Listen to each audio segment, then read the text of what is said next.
बिस्मिल्लाहिर्रहमानिर्रहीम। अस्सलाम वालेकुम दोस्तों, क्या हाल है? उम्मीद है सब खैर आफियत से होंगे। और ये वीडियो शुरू करने से पहले मेरी दुआ है कि अल्लाह ताला तमाम लोगों को सेहत और तंदुरुस्ती अता फरमाए। और ये जो कोरोना वायरस की वबा है, अल्लाह ताला इससे इस दुनिया को निजात दिलाए। तो दोस्तों, आज की मेरी ये वीडियो एक इन्फॉर्मेटिव वीडियो है, ख़ास करके उन लोगों के लिए कि जो मौजूदा हालात में मुल्क से दूर हैं और इनकी ये कोशिश है कि वापस अपने मुल्क में जो है वो सऊदी अरेबिया से जा सकें।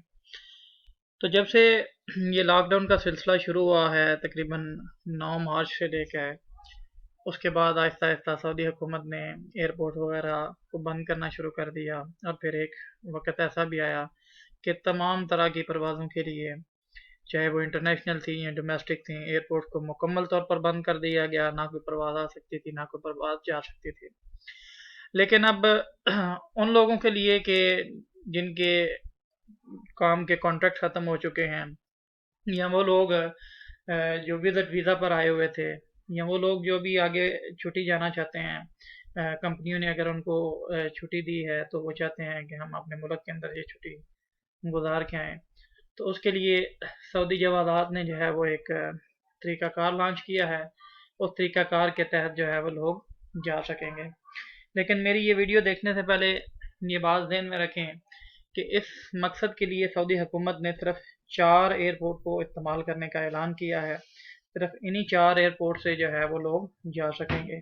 इसके अलावा किसी भी दूसरे एयरपोर्ट से जो है वो जाने की इजाज़त नहीं होगी। इन 4 एयरपोर्ट्स में जो एयरपोर्ट हैं, जो कि जवाज़ात ने आज इनको डिटेल से भी अनाउंस किया है, उसमें सबसे पहले जो है वो King Khalid International Airport Riyadh है। उसके बाद King Abdul Aziz International Airport Jeddah, फिर Prince Mohammed International Airport Medina, और King Fahd International Airport Dammam. ये बुनियादी तौर पर वो 4 एयरपोर्ट हैं जहाँ से बराह रास्त परवाज़ें सऊदी अरबिया से दूसरे ममालिक के लिए जाती हैं। इसके लिए जो रिक्वायरमेंट्स हैं, ये बात ध्यान में रखें। आप जब भी अगर इस प्रोसेस के लिए जाना चाहेंगे तो कुछ बुनियादी रिक्वायरमेंट हैं। उन रिक्वायरमेंट के बगैर आप इस सहूलत को इस्तेमाल नहीं कर सकते हैं। आज जवादात ने इन रिक्वायरमेंट को भी एलेबोरेट किया है, एक्सप्लेन किया है वजाहत के साथ। उनमें सबसे पहली रिक्वायरमेंट ये है कि आपका ये जो फिंगरप्रिंट हैं वो जवाज़ात सिस्टम के अंदर ज़रूर होने चाहिए। ये तकरीबन पिछले 2-3 साल से ज़रूरी हो चुका है, और हर आने वाले बंदे के इसमें जो है वो इंदराज होता है। लेकिन फिर भी कुछ लोग के जिनके बच्चे यहाँ पे पैदा हुए, बहुत सारे लोग अभी भी ऐसे हैं कि जिनका जवाज़ात के अंदर जो है वो रिकॉर्ड फिंगरप्रिंट का मौजूद नहीं है। तो सबसे पहले तो आपका फिंगरप्रिंट का रिकॉर्ड होना चाहिए।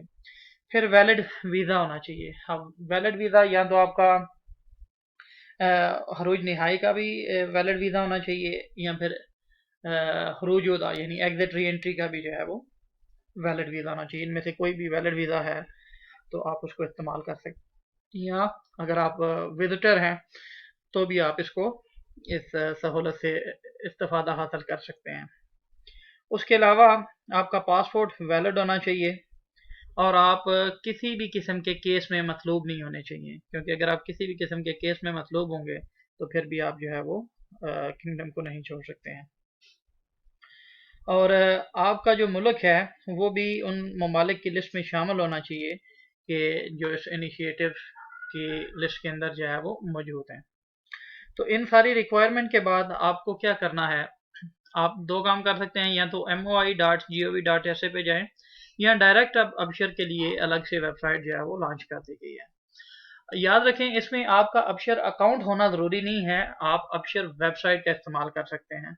अबशर मोबाइल एप्लीकेशन आप इसमें इस्तेमाल नहीं कर सकते हैं। आपने सबसे पहले अबशर डॉट एस ए पे जाना है।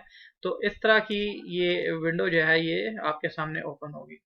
इसमें अब दो ऑप्शन है, एक तो बिजनेस के लिए और दूसरा इंडिविजुअल के लिए। तो आपने जो अफरादी है, अफराद के लिए है, इंडिविजुअल के लिए है, उस पर क्लिक करना है। इस पर क्लिक करने के बाद ये अबशर का जो पोर्टल है, वेब पोर्टल, ये आपके सामने खुल जाएगा। तो इसमें अगर आपका अकाउंट है तो भी आप इस्तेमाल कर रहे हैं, नहीं भी है तो उसकी ज़रूरत नहीं है, इसमें लॉग इन करने की ज़रूरत नहीं है। तो यहाँ पे ये ऑप्शन है, यहाँ पे ये बैक लिखा हुआ है, अगर अरबी में करेंगे तो ऊदा का लफ्ज़ जो है वो लिखा होगा। और अगर आप ज़्यादा पढ़े लिखे नहीं भी, आप नहीं पढ़ सकते हैं, तो ये जहाज़ की तस्वीर को ज़हन में रख लें। यहाँ पे आपने क्लिक करना है। जब आप यहाँ पे क्लिक करेंगे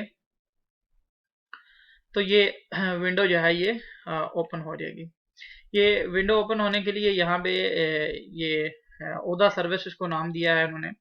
तो इसमें ये है कि अगर आप चाहे लीगल हैं चाहे वायलेटर हैं, वायलेटर के लिए तो अभी डिटेल नहीं आई है, अभी उन लोगों के लिए ही आई है कि जो लीगल किंगडम के अंदर जो है वो रह रहे हैं, तो इस रिक्वेस्ट के ज़रिए जो है वो कर सकते हैं।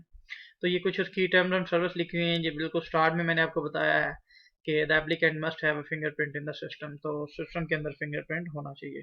और नॉर्मली जो लीगल लोग हैं उनमें मेजॉरिटी के फिंगरप्रिंट्स ऑलरेडी सिस्टम के अंदर होते हैं। अगर नहीं भी हैं तो आप अपने एपश्योर अकाउंट से चेक कर सकते हैं कि आपके सिस्टम में फिंगरप्रिंट हैं या नहीं है। अगर नहीं है तो आप जवाजात से विजिट करके उनको अपग्रेड जो है वो कर सकते हैं, या जहाँ तक मेरा ख्याल है, अगर मैं गलत नहीं हूँ, तो रियाद बैंक की ATM के जरिए भी इसको किया जा सकता है। तो उसके बाद आपने क्या करना है, ये न्यू ट्रैवल रिक्वेस्ट है या query about a travel request, यानी ऑलरेडी आपने ट्रैवल रिक्वेस्ट डाली हुई है, उसको चेक करने के लिए है। अगर आप एक न्यू ट्रैवल रिक्वेस्ट डालना चाहते हैं तो उसके लिए है, तो इस पर आप जो है वो क्लिक करेंगे। उसके बाद जब आप क्लिक करेंगे तो यहाँ पे ये विंडो जो है ये खुल जाएगी। अब इसमें दो तरह की ऑप्शन है, एक है रेजिडेंस नंबर यानी आपका इकामा नंबर होगा, और दूसरा बॉर्डर नंबर है। अगर आप विजिट वीज़ा पे आए हुए हैं तो फिर आप बॉर्डर नंबर यूज़ करेंगे, या उम्रा वगैरह के वीज़ा पे आए हुए हैं तो बॉर्डर नंबर। बॉर्डर नंबर आपके जो पासपोर्ट है उसके ऊपर स्टैंप होता है, जब आप किंगडम के अंदर दाखिल होते हैं तो जो स्टैंप लगती है उसके साथ बॉर्डर नंबर भी लिखा जाता है। लेकिन अगर आप रेजिडेंस हैं तो आप यहाँ पे अपना इकामा नंबर लिखेंगे। इकामा नंबर लिखने के बाद यहाँ पे फिर आपने अपनी डेट ऑफ बर्थ लिखनी है। दो तरह की ऑप्शन है, हिजरी में भी और दूसरी भी ऑप्शन मौजूद है। तो हिजरी की बजाय अगर आप दूसरी करेंगे, क्योंकि मोस्टली पासपोर्ट सिस्टम जो है उसको इस्तेमाल कर रहे हैं, और यहाँ पे आपने अपना मोबाइल नंबर वगैरह जो है वो उसका इंदराज करना है, और ये विजुअल कोड आपने करना है। इसके बाद जब आप फॉलो अप करेंगे तो फॉलोअप के बाद मैं यहाँ पे कुछ सिक्योरिटी रीज़न की वजह से अपनी डिटेल्स नहीं इंटर कर रहा हूँ, और दूसरे नंबर पे अगर मैं अपनी डिटेल्स को इंटर भी करूँगा तो मेरा इस वक्त वैलिड एग्जिट री एंट्री मौजूद नहीं है, ना ही मेरे पास किसी किस्म का जो है वो एग्जिट वीज़ा मौजूद है। तो इसलिए मैं इस सर्विस से उस वक्त तक इस्तेफादा हासिल नहीं कर सकता जब तक मैं अपना एग्जिट री एंट्री इशू नहीं करवाऊंगा। तो अगर आप जाना चाहते हैं तो पहले अपनी कंपनी से exit re entry visa issue करवाएंगे, या फाइनल एग्जिट वीज़ा जो है वो आपका इशू होना ज़रूरी है। इसके बगैर आप इस सर्विस को नहीं हासिल कर सकते। इसके बाद जब आप फॉलो अप करेंगे तो बिल्कुल सिंपल से 3 स्टेप हैं। उनमें आपने क्या करना है कि अपना जो एरिया है वो लिखना है कि आप किस रीजन में रह रहे हैं। जैसे मैं अल-कसीम रीजन में रह रहा हूँ तो मैं अल-कसीम रीजन लिखूंगा। अपना मंतका आपने लिखना है। अगर आप मक्का रीजन में रह रहे हैं, रियाद रीजन में रह रहे हैं, जिस रीजन में भी आप रह रहे हैं, उसके बाद आपने अपना एयरपोर्ट सेलेक्ट करना है।